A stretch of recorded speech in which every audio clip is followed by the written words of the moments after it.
Sr. Primeiro-Ministro, o Financial Times dizia do senhor que é um otimista inveterado. Modéstia.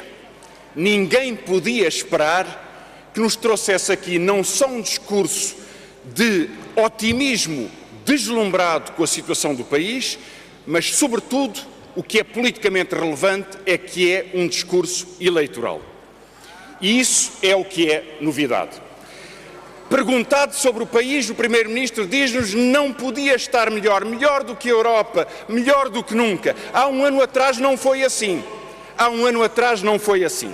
Há um ano atrás o Sr. Primeiro-Ministro veio aqui dizer vamos fazer aquilo que a crise exige e anunciou medidas. Apoio à qualificação e emprego, apoio aos desempregados com mais de 45 anos, apoio aos desempregados licenciados, apoio aos desempregados que querem criar empresa, apoio ao subsídio social de desemprego. O que é que fez, entretanto, quando a crise se foi desenvolvendo? Retirou a qualificação e emprego, retirou o apoio aos desempregados com mais de 45 anos, retirou o apoio aos desempregados licenciados, retirou o apoio aos desempregados que querem criar empresa, reduziu o subsídio social de desemprego. E apesar disso, no fim do último debate, dizia o Governo, encerrou com esta frase, citando aliás Fernando Pessoa, aqui ao leme sou mais do que eu. Aqui ao leme sou mais do que eu. Foi assim que terminou o debate do Estado da Nação há um ano atrás. Um ano depois, temos mais 60 mil desempregados, mais 200 desempregados por dia. Não é um oásis, Sr. Primeiro-Ministro. Um ano depois, o Sr. Primeiro-Ministro concordou com o PSD o aumento dos impostos, o que quer dizer, diga-se o que se disser sobre deduções, o que hoje já está em vigor é para quem tem 1.000 euros de salário por mês, se houve, no caso de um casal, já paga mais 300 euros. Aumentou os impostos e reduziu, portanto, a economia. E não é por erro, é por convicção. Este aumento de impostos é uma resposta de convicção, não é só de obstinação. Agora, Sr. Primeiro-Ministro, verificado o que fez aqui ao leme, eu queria-lhe pedir que olhássemos para o próximo ano.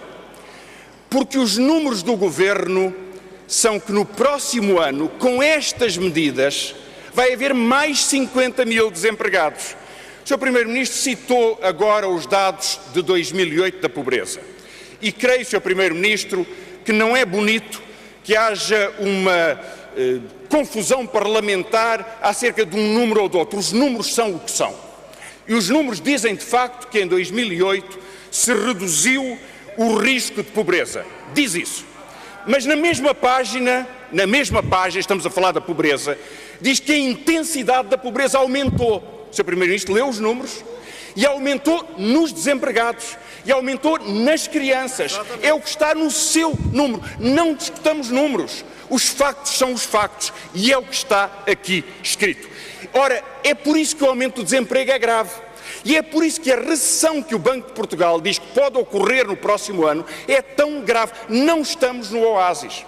Eu reparei, Sr. Primeiro-Ministro, como reagiu às palavras do Banco de Portugal sobre o risco da recessão no próximo ano. Disse que é uma probabilidade. Sr. Primeiro-Ministro, entendamos-nos bem. Uma probabilidade é pôr um polvo em cima de duas caixas. O coitado do bicho não sabe do jogo, nem conhece o árbitro. É uma questão de probabilidade ir para uma ou para outra. Mas se o senhor aumenta o ataque à economia reduzindo-a com o aumento de impostos, é uma certeza que vai haver aumento de desemprego. É uma certeza que vai haver mais pobreza. Pode-nos dizer, obstinado, a defender o Estado Social, tem dias. Porque hoje é contra o copagamento da saúde, com razão. Mas ontem não foi este Governo que aumentou as taxas para as cirurgias? Não é isso copagamento também? Não é este Governo que constrói hospitais para os entregar aos grupos privados? Hospitais públicos? Defende o Estado Social. Tem dias. Aqui ao leme, Sr. Primeiro-Ministro, este Governo retirou a bolsa de estudo a 20 mil estudantes pobres. Não defende o Estado Social.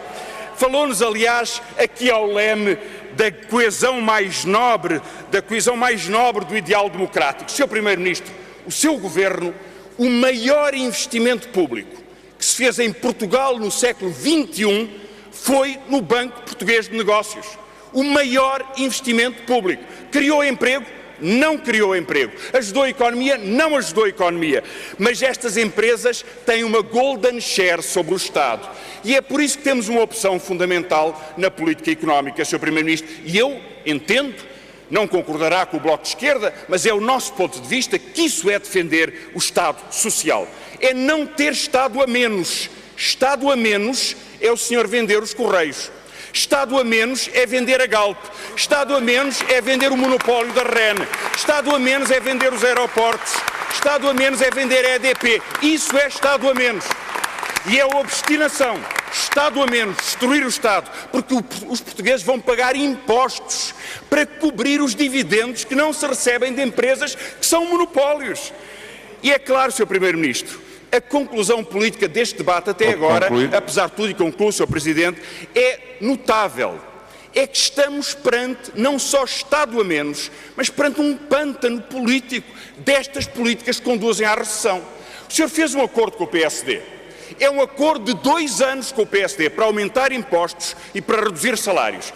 E viu-se que o senhor não acredita no acordo do PSD, o PSD não acredita no acordo consigo e ninguém neste país acredita nesse acordo. Há uma maioria coligada que não tem confiança, porque as políticas de confiança... Sr. Primeiro-Ministro, o senhor juntou-se a Passos Coelho para reduzir o subsídio de desemprego. Francamente, não brinque com coisas sérias. Não brinque com coisas sérias. Com quem é que o senhor aumentou os impostos?